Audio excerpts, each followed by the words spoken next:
was 6 people bidding. I don't know if it's the platform or streaming YouTube or Instagram.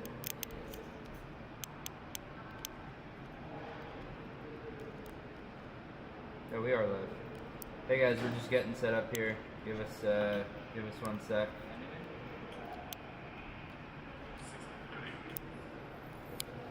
Cool. All right. That knob is brightness, so if you need to turn it brightness. Okay. Awesome. Okay. All right. We have. Should we get started?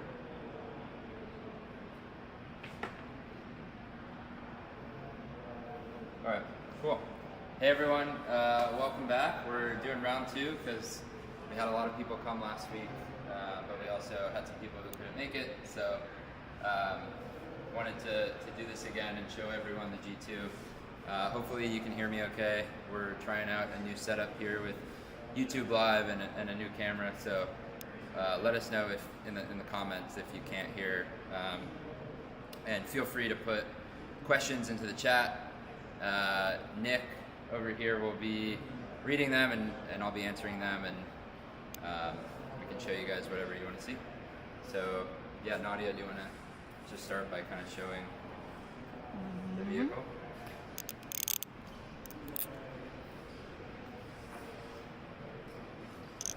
So this is the G2, parked in our facility here.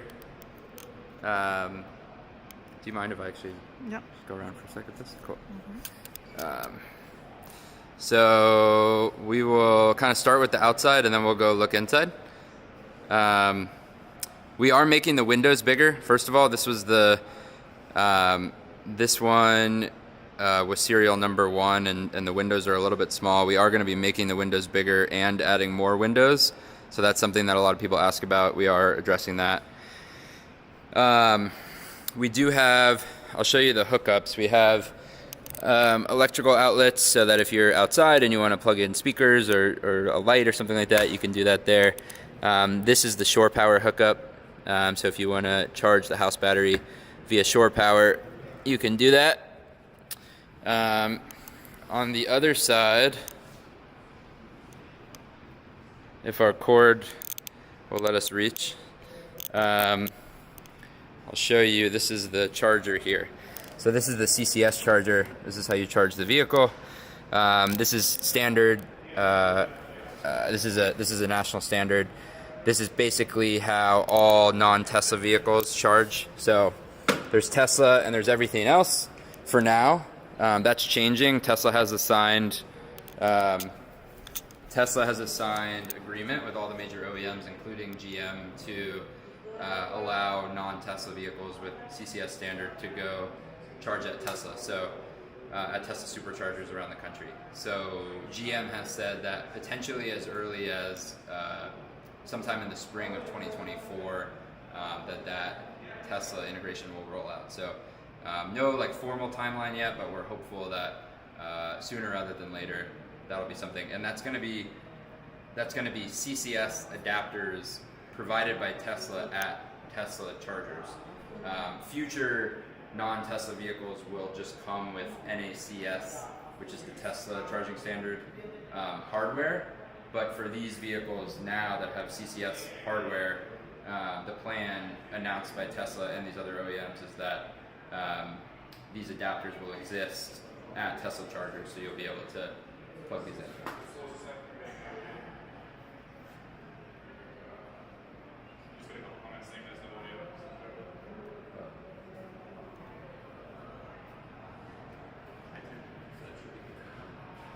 It's better. We're pausing because apparently there's no audio.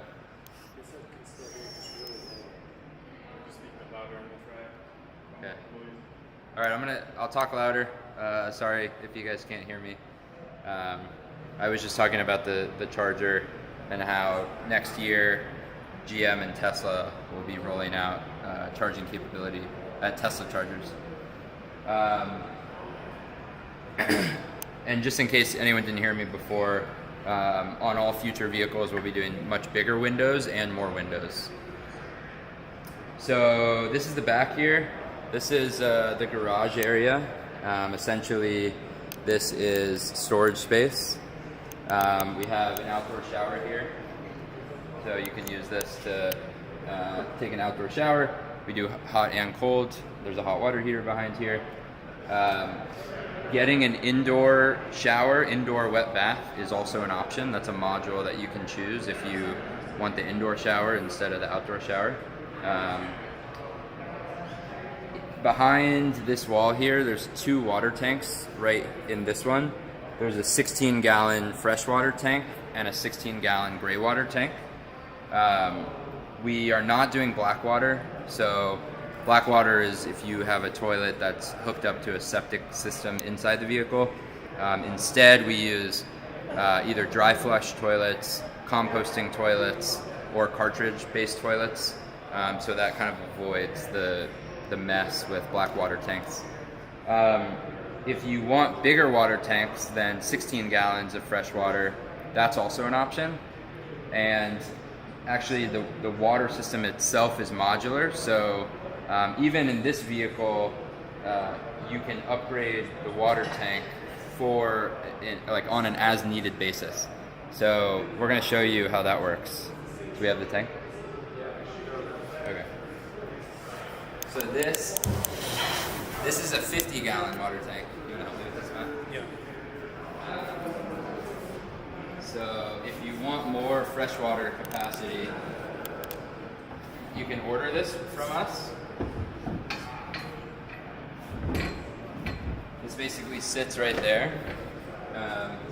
We're not going to go through the whole process of hooking it up, but essentially you sit it there. You can see the brackets to secure it. And then what you would do is you basically hook it in right here. So you'd actually just take a pipe and you'd connect these 2 tanks. And now you've just expanded your freshwater capability from 16 gallons to 66 gallons. And you could do this on you could put this, if you're going boondocking for a week, maybe you want this and you put it in and you hook it up. You get to your place, you fill up with 66 gallons, and then maybe when you get home, you take this out, and then you're just going on weekend trips after that, and so you don't need that much fresh water. So that's kind of a modular thing you can choose from.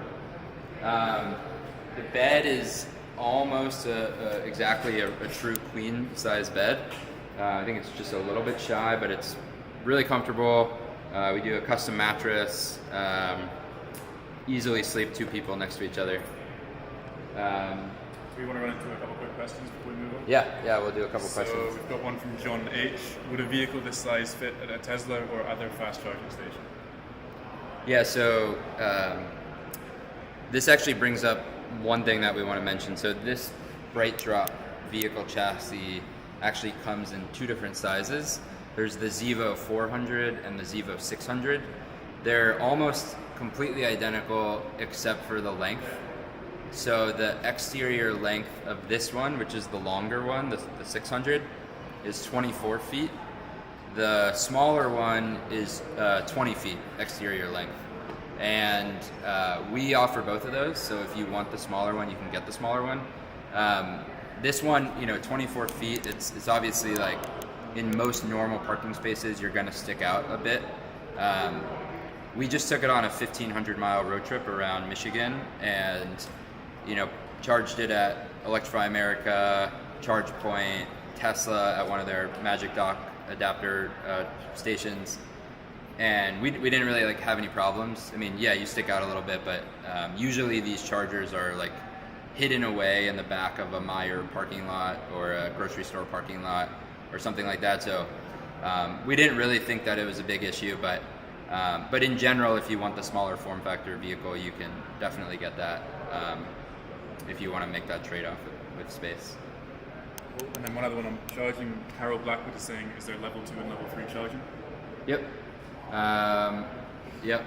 So again, you can charge this at right now you can charge it at any CCS public charger. So Electrify America, ChargePoint, there's a few other companies. And then again, Tesla has, I think, 10 charging stations right now that have the Magic Dock CCS adapters, and that's going to be increasing in the future.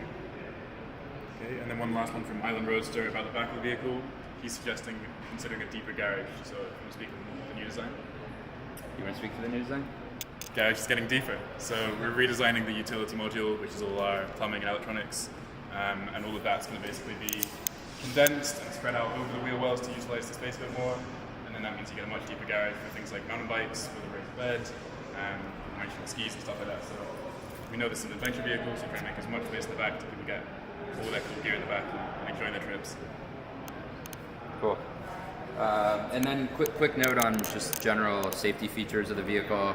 It's a modern vehicle. They have, I mean, you can see the back. Well, I don't know if you can see it on the YouTube or not, but there's a backup camera there.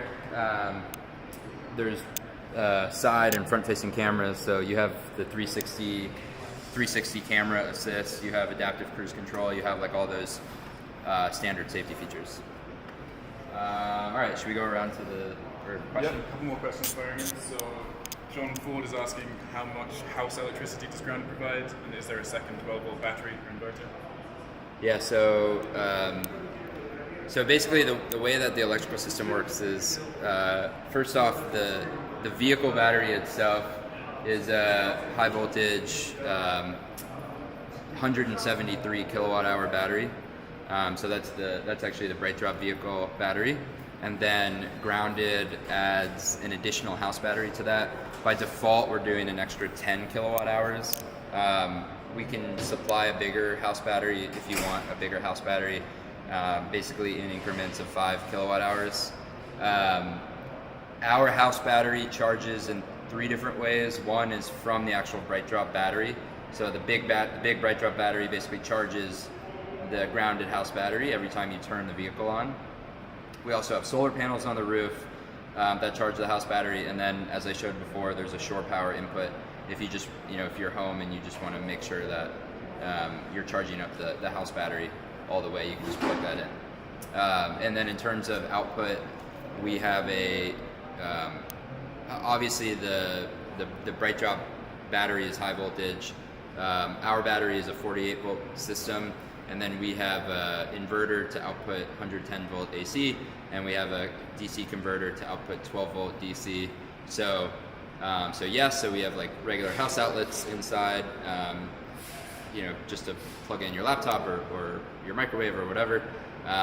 The water heater is also 110 volt AC, and then we have 12 volt. So some of the stuff like the lights, are 12 volt. So we have both of those systems. Another one from Island Roadster. The wife and I want the bed orientated lengthwise so they don't need to climb over each other. Is that something that we can configure for them? I can take this, yes. So again, like the modular component in our grid system basically means looking down on the top of the vehicle. On each side, we've got a grid system, 8 500mm blocks lengthwise, and as long as you want that bed to be, we can make it. They're all custom mattresses anyway, so if that's the setup you want, we can definitely provide that. It just means however you want to allocate this space, whether it's smaller seating, a smaller kitchen to get a huge bed, absolutely something we can work with you to do. And then over to Sam for one last question from John H. Are we offering all-wheel drive? Yeah, sorry. So this vehicle, all the Grounded vehicles are all-wheel drive. And we, on that Michigan road trip, which we're publishing a lot of pictures from it on our Instagram, you could see like some of the places we took it sort of off-road and up like little hills and stuff off-road just to test that out, and it was freaking awesome. I mean, like, for how big and heavy this vehicle is, you step on the gas and it just shoots up the the terrain. So. And then from Nathan, is it able to tow anything? No, the BrightDrop vehicle is not designed to tow anything, so there's no tow hitch, and that's just not something that it's really meant to do. It does come with this. It does come with this rack right here. So, if you're thinking about things like bikes or gear, obviously there's the garage space, the bed. We can do a higher bed if we want to make sure that it can fit your bikes or something like that. And then some people have thought about rigging something up themselves, on that step there. That's not something that like we would do, but it is there. Not yet. Not yet, at least, yeah. And then we can just show also. We can just show you how this. You have the key to it. So it is a garage roll-up door.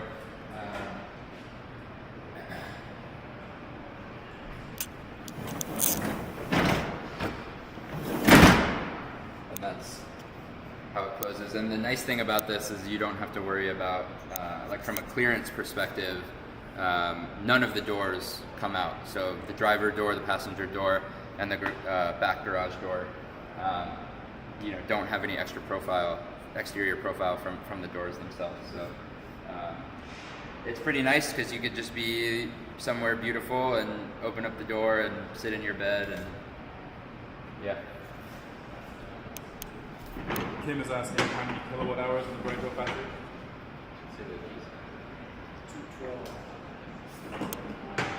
212 kilowatt hours on the BrainDrop battery here.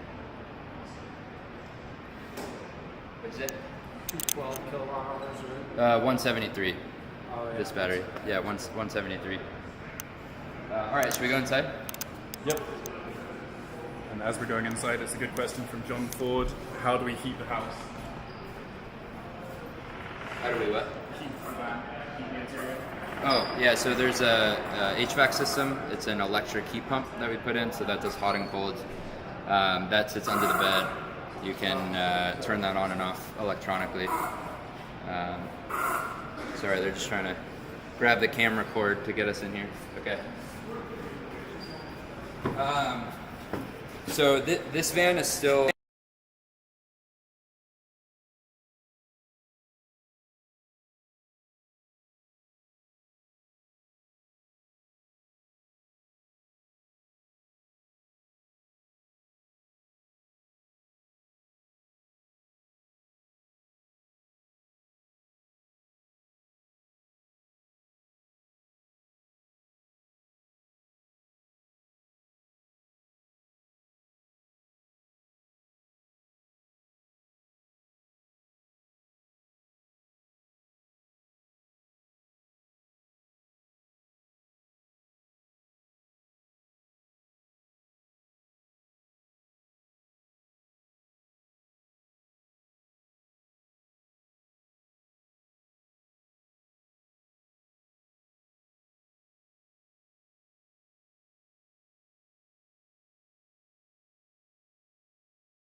All right.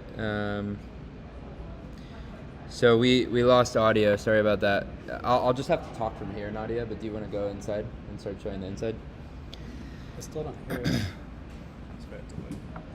So yeah, sorry about that. We're having some technical difficulties, but this is the inside. So it's a fully modular system inside. Essentially, it's a grid system. So we have a standard unit size, and the length is 8 units, and there's the kind of left side and the right side.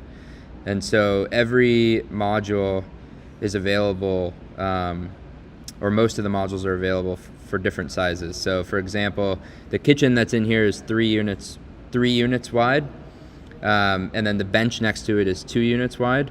But maybe you're someone who doesn't want as much kitchen space or doesn't want to cook as often, so we offer the kitchen in a 2-unit wide size instead. So you could have a smaller kitchen and you could have a longer bench, or you could put something else there. You could also put nothing there and just have the exposed rails, which then you can mount stuff to yourself too. So in this G2 design, you can see that we've left these exposed kind of Spartan rails, and the point of that is to allow for more flexibility and customization. So you can actually mount, it's like a standard mounting system, and so with an aluminum extrusion, so you can mount your own accessories to that thing too. You could see the lamp there that's mounted to the rail, if you want to try to show that, Nadia.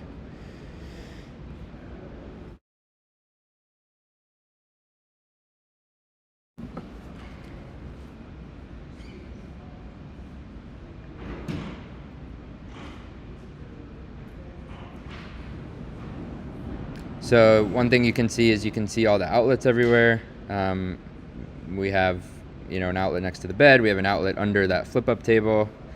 We have tons of storage, so storage under the bench seating, under the kitchen. And we use a netting system so that things are just a little bit easier. We do it both for weight savings, since it's an EV, we want to maximize range, and also to just kind of make things easier and more utilitarian. The fridge there it's a Dometic fridge and freezer. The sink does hot and cold water. We also offer, this one has a portable induction stove, so the induction stove sits sort of under the kitchen, and you can take it in and out as you want. We can also do an induction stove built in to the kitchen as well, obviously.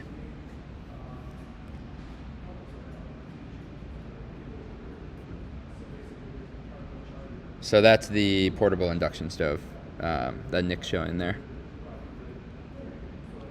And then this customer wanted a closet. So behind Nick, what you see there is basically a big closet. This customer, this was important to them. For some people, maybe you just want to put your clothes kind of in the store. And I didn't say this before, but there's storage obviously under all those benches. So just depends kind of what you want, but you could imagine the wet room, indoor shower, where the closet is here, or about that size. And again, that could go, somewhere else if you want it on the opposite side, or if you want it closer to the bed or something like that. There's flexibility in that. I'm going to run through a few quick questions. Island Roadster is asking, how long from order to fulfillment? Expect limited vehicles from BrightDrop? So, we have a few vehicles in inventory now, and we also have a good relationship with BrightDrop. They're super supportive of what we're doing here, and so we don't foresee inventory being a huge bottleneck for us in the super near future. Right now, we're quoting about 2 months of lead time if you place an order today. And we've got Amanda in the chat from BrightDrop saying they're happy to fulfill as many orders as we get. So that's great. There you go, right from BrightDrop. They're in the chat. So Carol Blackwood is asking, can a 2-inch receiver fit on the back? A 2-inch receiver. Maybe if she can clarify what that is in the chat, that'd be great. One advantage of this design is you don't overtly advertise yourself as an RV. Yeah, by the way, like one thing that people ask us sometimes is, do you have to get it with this green wrap on it? And the answer is definitely not. The vehicles come in white, and we can also wrap them, with other artwork. So Nick's happy to work with you on, if you want to do like either just a different solid color or some other design, or if you want this wrap without the branding on it, just kind of the green and no words, that's something we can do. So Nathan's asking, Nathan's asking if we can show how we add or remove an accessory from the rail system. So Matt's going to hop in here and just show how easy it is to remove the cabinet.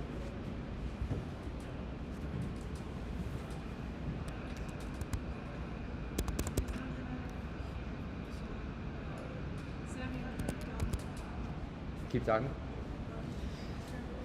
So Matt is showing the mounting system. So Can you get a little bit closer, Nadia?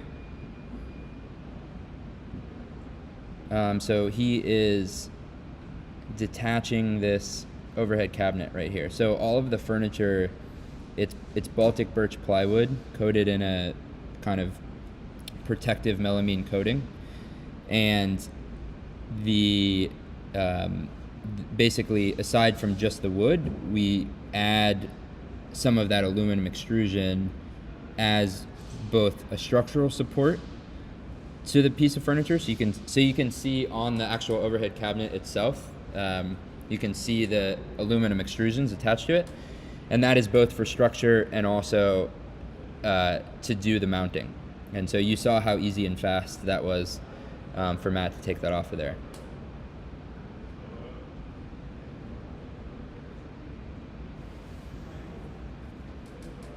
More questions? And we've got a question from John H. Any chance for swivel passenger seats to use the cabin as a living space? So the problem there is that, as you can see, well,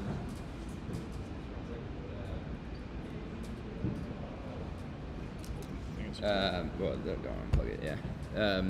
So see these walls? So there's this partition kind of behind the cab area, and so that kind of becomes the challenge. Really makes it impossible to do the swivel seats. The good thing about the partition is that we're gonna get our AV systems in a better place for next time, but I gotta walk away from the microphone to show you. Or actually, Nick, do you want to show the locking mechanism? Yeah. You don't have to actually lock it, but just Nadia, can you get close and show it? So it's actually a pretty heavy duty locking mechanism that this partition comes with, and the good thing about that is just from like a safety, security perspective. You know, if you park your RV somewhere and you have, you know, expensive stuff in the back or just your personal belongings, and you close it and you lock it, there's a peace of mind there. So, you know, we actually think that part's kind of nice for that reason.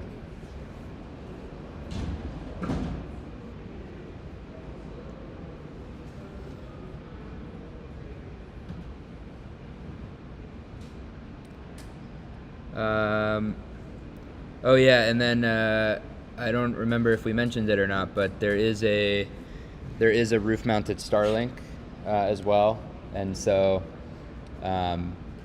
you know, that's pretty great because you can get internet wherever, and we do the high performance dish, and so what that means is that as long as you're paying for the monthly Starlink service, you can actually get internet while the vehicle is moving, and from place to place. So with like the normal residential Starlink dish, you're usually kind of geo-locking your service location, but with the high performance dish and the mobility subscription, you can move around as much as you want, and then even literally while the vehicle's in motion, you can get internet, which is pretty cool.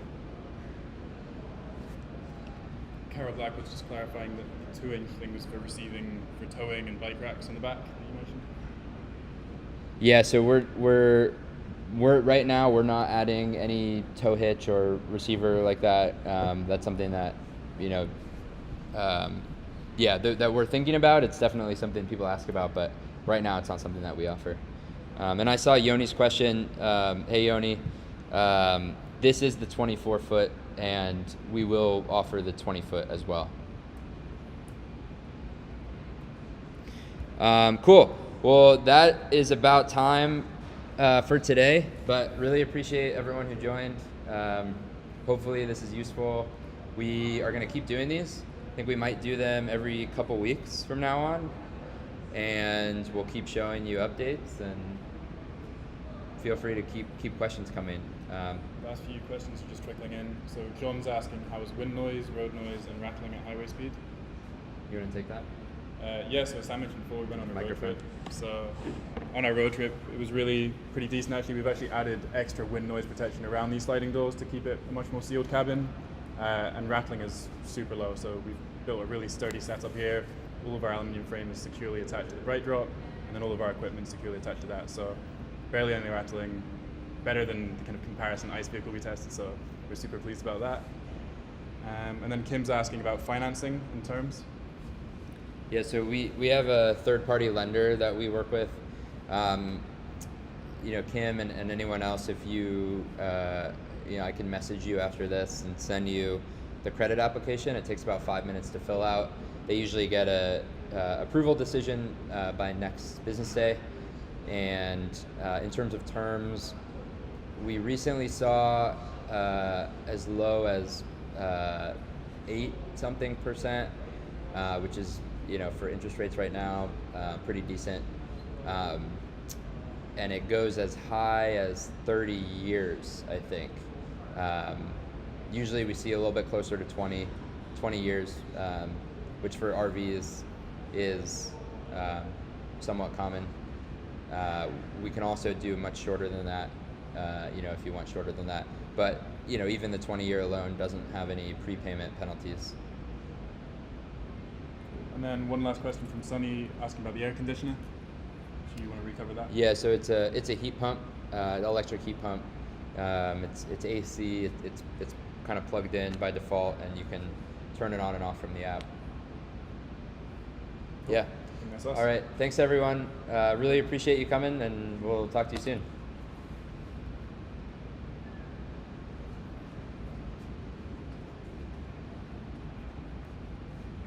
I'm just gonna leave it for a sec because I know last time, if I stopped it before, it's not broadcasting it the actual feed anymore. What'd you think? It's good.